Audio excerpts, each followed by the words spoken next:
Not just only adults are cruel, kids and teens could be more cruel than what you can ever imagined. This is what we have covered: the story of the 5 most teen killers in history. Their stories will shock you.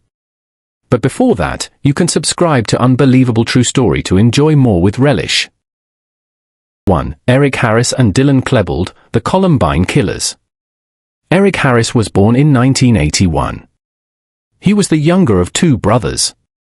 His dad worked for the US Air Force. They moved a lot. Eric had trouble fitting in. He liked video games. He was smart. He was polite to adults. But he had a dark side. Dylan Klebold was born in 1981 too. He was quiet, tall, smart, and very shy. He was often nervous. He didn't speak much, but he wrote a lot in his diary. Eric and Dylan met in school. They became close friends. They laughed together. They played video games. They both felt like outsiders. And slowly, they started hating the world around them. At school, Eric and Dylan were not popular. They were teased, bullied, ignored. They didn't play sports. They didn't go to parties. They stayed to themselves. They felt angry. They felt rejected. And over time, that anger grew. Eric started writing about death and hate. He wrote online diaries. He said things like, "I want to kill everything. I'm going to explode. Everyone will pay." Dylan wrote in his notebook, "I am alone. I am empty. I don't want to be here." They weren't just sad. They were planning something terrible. Eric and Dylan started buying weapons. They were only teenagers. But they found ways. They got guns from friends. They learned how to make pipe bombs from online guides. They practiced in the woods, shooting, exploding things. They didn't want to just hurt a few people. They wanted to kill hundreds. They said their goal was to be more famous than any other killer. Their plan? Plant bombs in the cafeteria. Wait for the explosion. Then shoot the people running out. They even made videos of themselves with the weapons. They smiled. They laughed. They called their project NBK, short for Natural Born Killers. The countdown began. It was a Tuesday morning. 7 a.m. Eric and Dylan arrive at school. They park far from the front. Each is wearing a long black trench coat. In their bags are 2 sawed-off shotguns, 1 semi-automatic carbine, 1 TEC-9 pistol, dozens of homemade bombs. They plant 2 big propane bombs in the cafeteria. They walk calmly through the school halls. At 11:14 a.m., lunch starts. Students fill the cafeteria. Eric and Dylan go outside and wait. But the bombs? They don't go off. Now, the boys must switch to Plan B. They walk toward the school's west entrance. At 11:19 a.m., Eric Harris opens fire. He shoots Rachel Scott, 17. She dies instantly. Next to her is Richard Castaldo. He's hit 8 times. But he survives. Then Dylan joins in. They fire toward students on the lawn. Screams fill the air. People start running. Inside, teachers shout, "Get down! Lock the doors!" In the library, 56 students are hiding. That's where the worst part happens. At 11:29 a.m., Eric and Dylan enter the library. They laugh. They shout. They fire. They walk between rows of desks, looking for hiding students. If someone cried, they shot them. If someone prayed, they laughed. They killed Cassie Bernal, Stephen Curnow, Kyle Velasquez, and many more. Some students played dead. Some held their breath. They even asked one girl, "Do you believe in God?" She said yes. They shot her. By 11:36 a.m., 10 people were dead. 12 more were injured.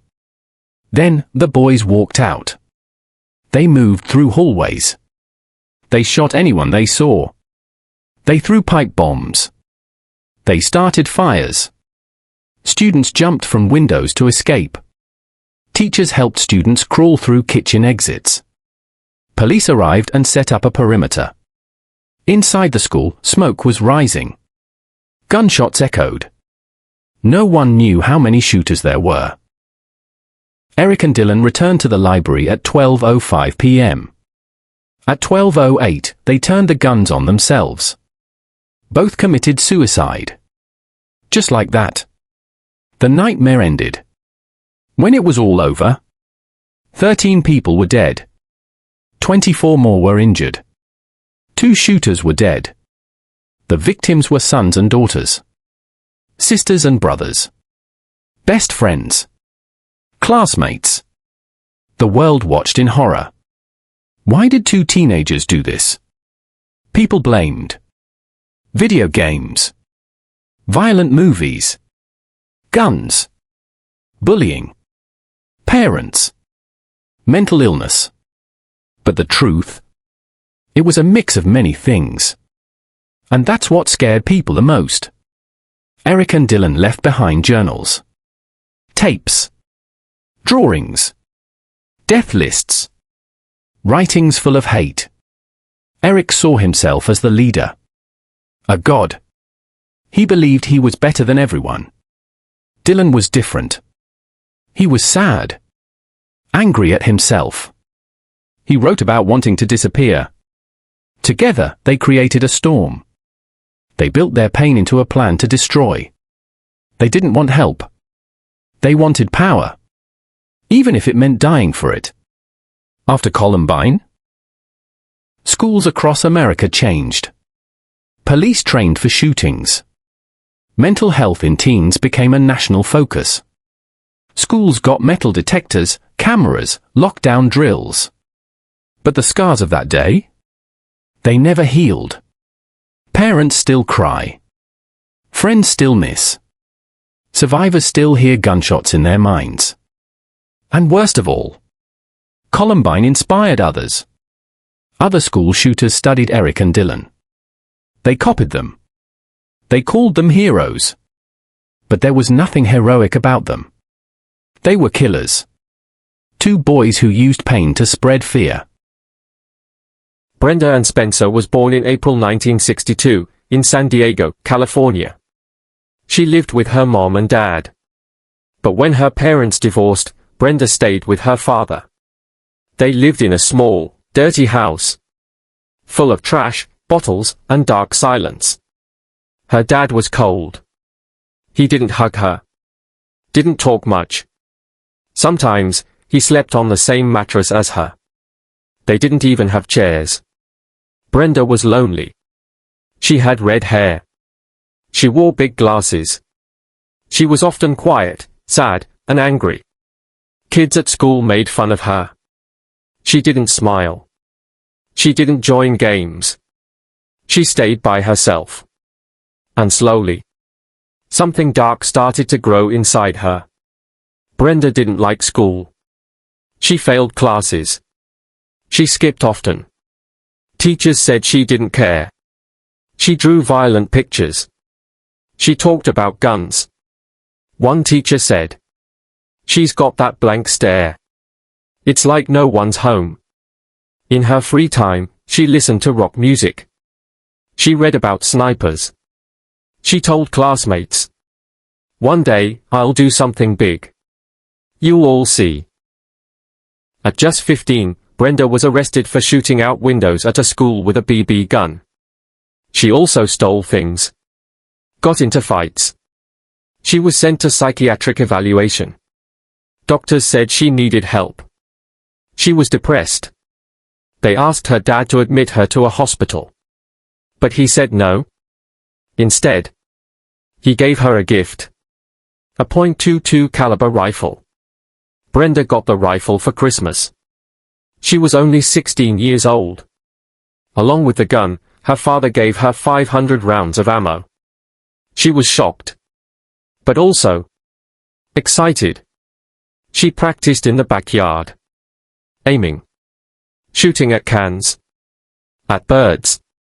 Neighbors said they heard shots almost every day. One friend later said. She talked about shooting people. We thought it was a joke. But to Brenda, it wasn't. In her mind, she was making a plan. She said, I wanted to do something big to get on TV. And soon, she picked her target. A school. Just across the street.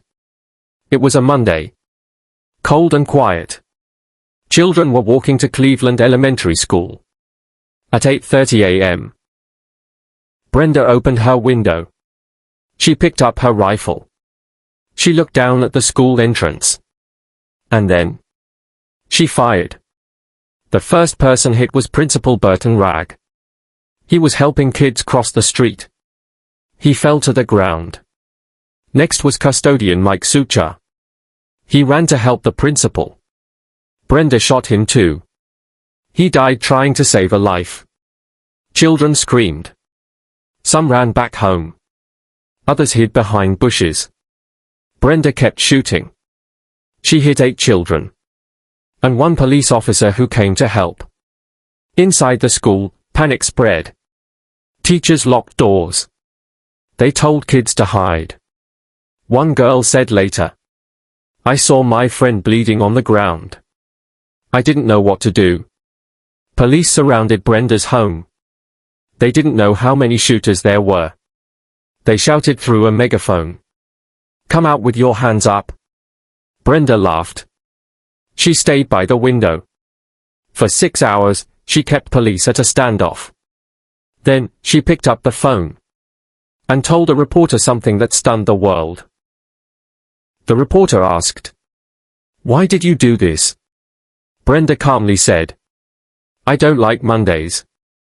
This livens up the day. The reporter froze. That sentence spread across the world in hours. Newspapers printed it in bold. TV news repeated it over and over. A 16-year-old girl. Shooting children. Because she didn't like Mondays?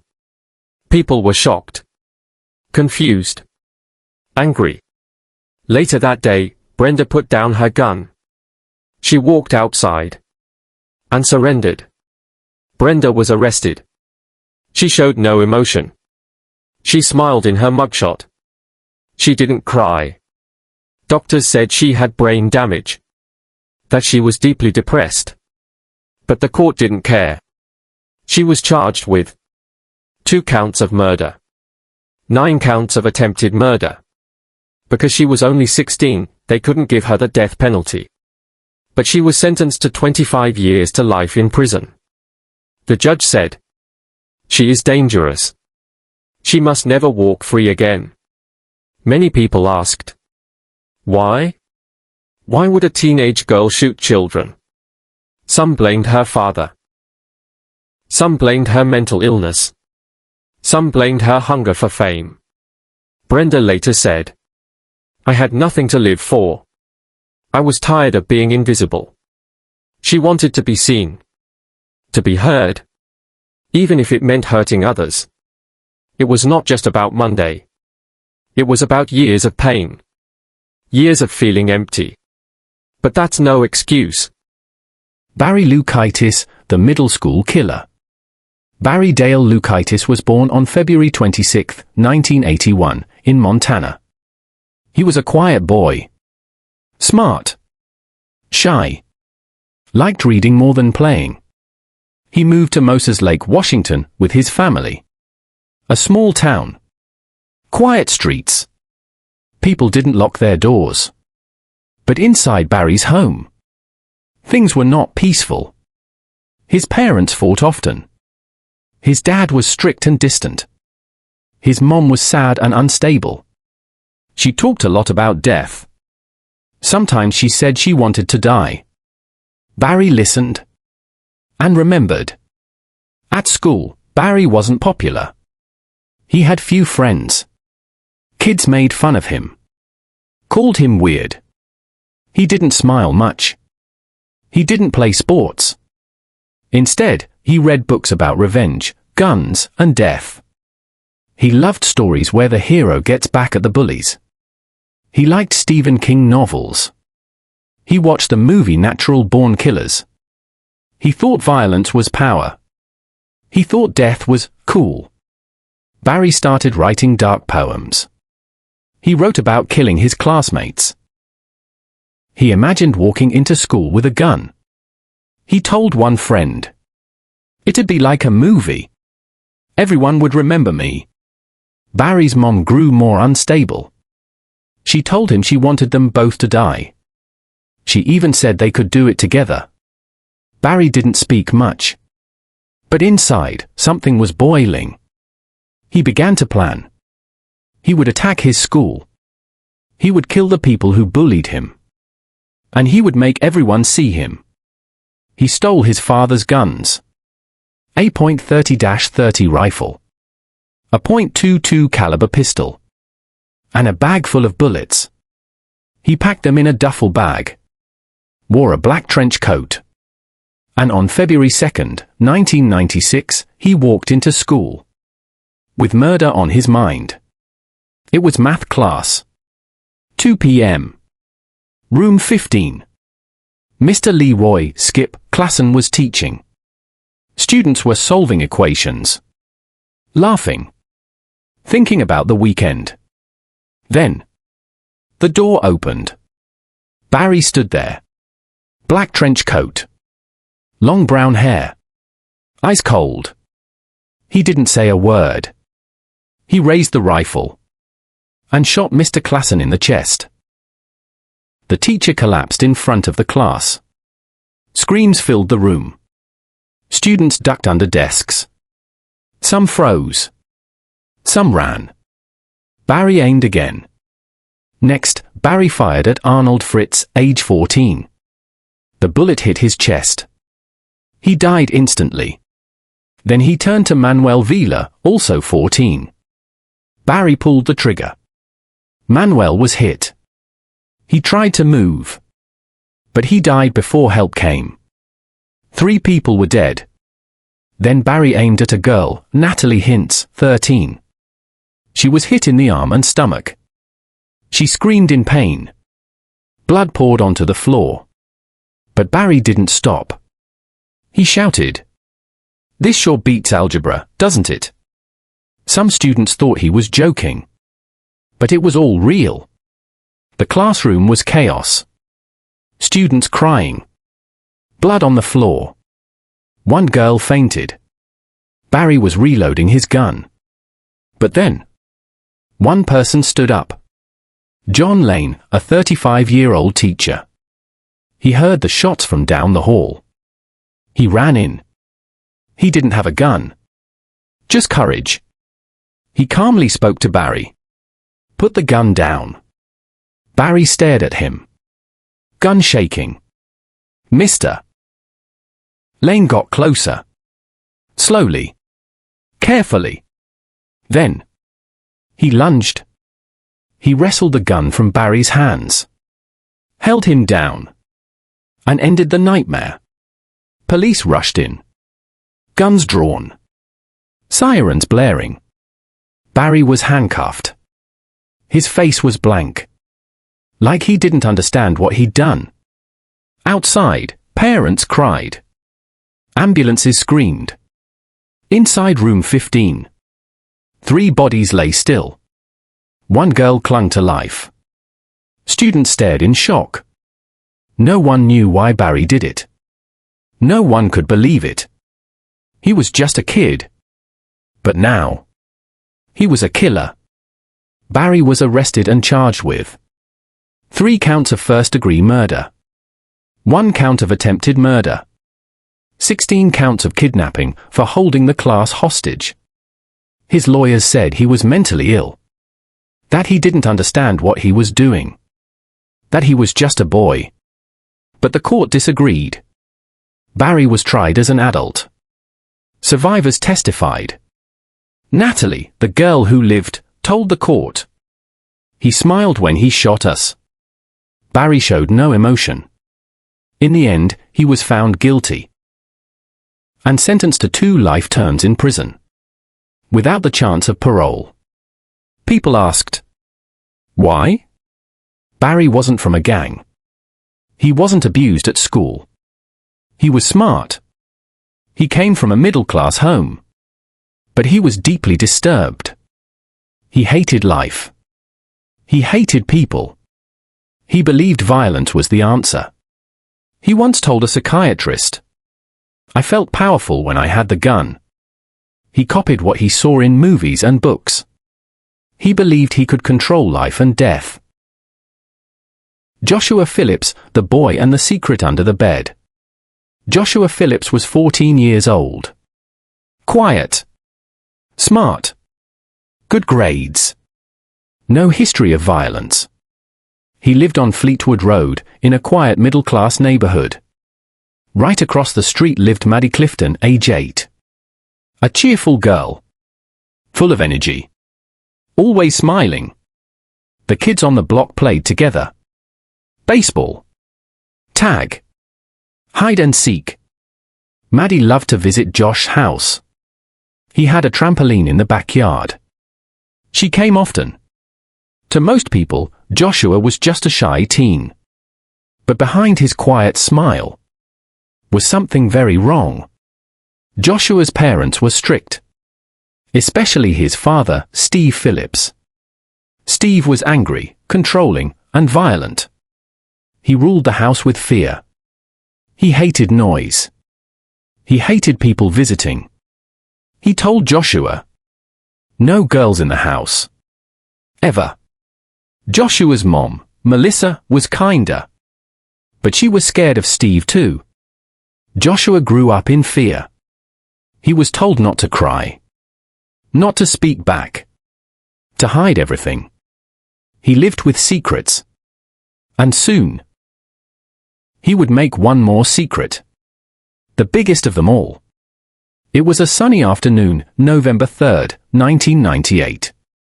Maddie left home around 5 p.m. Her mom said, "Don't go far." But Maddie didn't listen. She ran across the street to Joshua's house. They played on the trampoline. Laughed. Bounced. Then, something happened. Joshua later said, "I hit her in the eye with the ball by mistake." She screamed. Loud. Joshua panicked. He was afraid his dad would hear. Afraid of what his dad would do. So he did something unthinkable. He dragged Maddie inside. To his bedroom. And grabbed a baseball bat. Maddie cried. Joshua told her to be quiet. She didn't stop. So he hit her? With the bat. Once. Twice. She fell. Bleeding. But she wasn't dead. She begged. "Josh, why?" He didn't answer. He took a knife. And stabbed her. Multiple times. Finally. She stopped moving. Joshua stood there. Shaking. Scared. He had killed her. Josh cleaned up the blood. He moved fast. He could hear his father coming home. He wrapped Maddie's body in a bedsheet. He lifted the mattress. And pushed her underneath. Just like that. She was gone. Or so he thought. For the next 7 days, Joshua slept on that bed.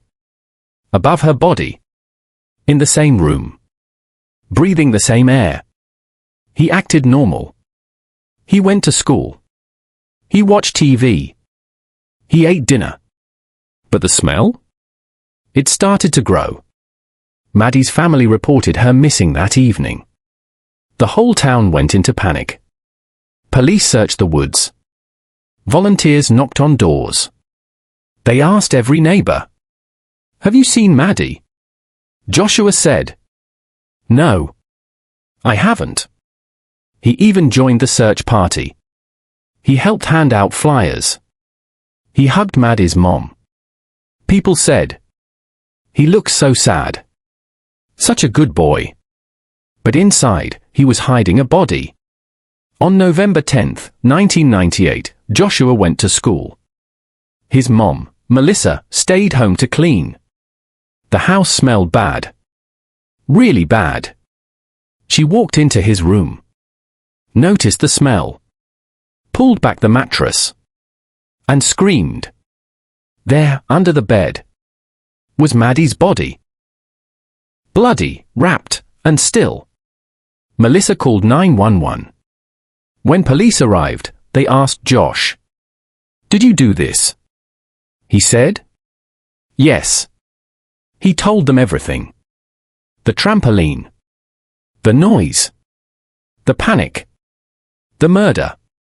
The town was in shock. Joshua was arrested that night. He was just 14 years old. But he was charged as an adult. The world watched the trial. Could a child really be a cold-blooded killer? His lawyers said he panicked. That it wasn't planned. That he was afraid of his dad. The prosecutors disagreed.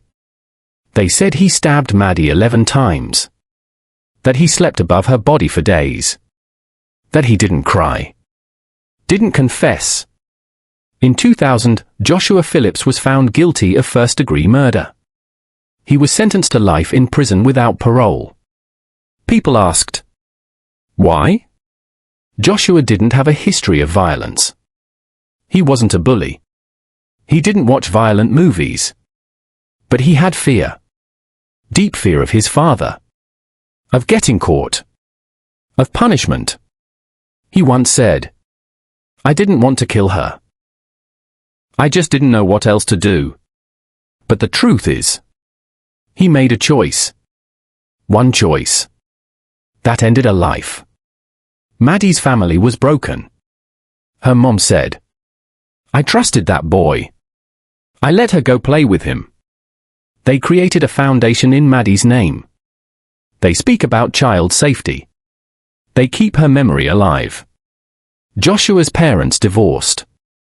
His mother visits him in prison. In 2017, his case was reviewed. Because of a Supreme Court ruling, child killers could get new sentences. Joshua asked for a second chance. He said, "I'm not the boy I was. I'm sorry." But Maddie's family said, sorry doesn't bring her back. As of today, he remains in prison. Still waiting. Mary Bell, the child who killed children. Mary Flora Bell was born on May 26, 1957, in Newcastle, England. She was only 11 years old when she killed for the first time. But her life was full of pain long before that. Mary's mother, Betty Bell, was a prostitute. She often left home for days. Sometimes, she brought strange men into the house, while Mary was still there. Mary was abused, neglected, and beaten. Some reports say her own mother tried to kill her more than once. By giving her sleeping pills? Or dropping her out of a window? Mary would later say, "No one ever cared what happened to me." She grew up feeling invisible. Unloved. Angry. At school, Mary had trouble making friends. She got into fights. She lied. She stole. She also had wild mood swings. One minute, she'd be smiling. The next, she was screaming and throwing things. Teachers noticed something strange. Mary liked pain.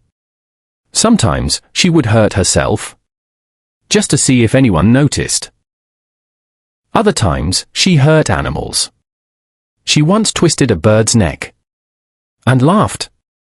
She began to talk about death. To draw pictures of people bleeding. And to say things like, "What would it feel like to kill someone?" It was May 25, 1968. The day before Mary's 11th birthday. She was playing in an abandoned house with a 4-year-old boy named Martin Brown. No one knows exactly what happened. But when Martin was found later that day, he was dead. There were no signs of struggle. No cuts. No bruises. Just a strange look on his face. Eyes open. Frozen in fear. Doctors first thought it was an accident. Maybe he had eaten something bad. Or fallen from a shelf. But Mary knew the truth. She had strangled him. A few days after Martin's death, someone broke into a nursery school nearby. The walls were covered in graffiti. And someone left handwritten notes. They said things like, "We did murder Martin. I murder so that I may come back."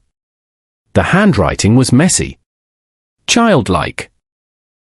But police ignored it. They thought it was just a cruel joke. Mary and her friend Norma Bell, no relation, visited Martin's family. They asked his mother, "Can we see his body in the coffin?" His mom was horrified. She slammed the door. Mary just walked away, smiling. Just 2 months later, on July 31st, 1968, Mary struck again. This time, the victim was Brian Howe, a 3-year-old boy. He was small, kind, and trusted everyone. Mary and Norma lured him to a quiet area. They told him they were going to play. Then, Mary wrapped her hands around his neck and strangled him. When he stopped breathing, she found a pair of scissors and began cutting his hair, then carving letters into his skin. She even mutilated his body and left him there in the grass. Later, she returned with Norma, pretending to find the body for the first time. But police were starting to suspect something. Something evil. Police interviewed many kids in the neighborhood. Mary acted confident, even bored. She said, "I saw Brian with a man. Maybe he took him." But she kept making mistakes. She said things that only the killer would know. Like where the body was. Or what injuries Brian had. And then came the final clue. Mary had carved a letter M into Brian's skin. With scissors. When police found scissors in her room, they matched perfectly. She was arrested, along with Norma. Mary was just 11 years old. Norma was 13. They were both charged with murder. The trial was held in December 1968. The courtroom was packed. People couldn't believe 2 young girls were capable of killing toddlers. Norma was frightened. She cried. She seemed confused. But Mary? She sat straight. Calm. Smiling. She showed no emotion. Doctors said Mary had psychopathic tendencies. She didn't feel guilt. Or fear. Or love. In court, she said, "I enjoy hurting things. It's just a feeling I get." The jury believed it. Norma was found not guilty. But Mary was found guilty of manslaughter. Because of her young age and mental state. The judge said, "Mary Bell is a very dangerous child. She must be locked away." She was sentenced to be detained indefinitely. Mary was sent to a special children's prison. She was the youngest female killer in Britain at the time. At first, she was quiet. Then she started fights. She tried to escape. She once told a nurse, "I'll kill again if I get the chance." She moved from one prison to another, growing up behind bars.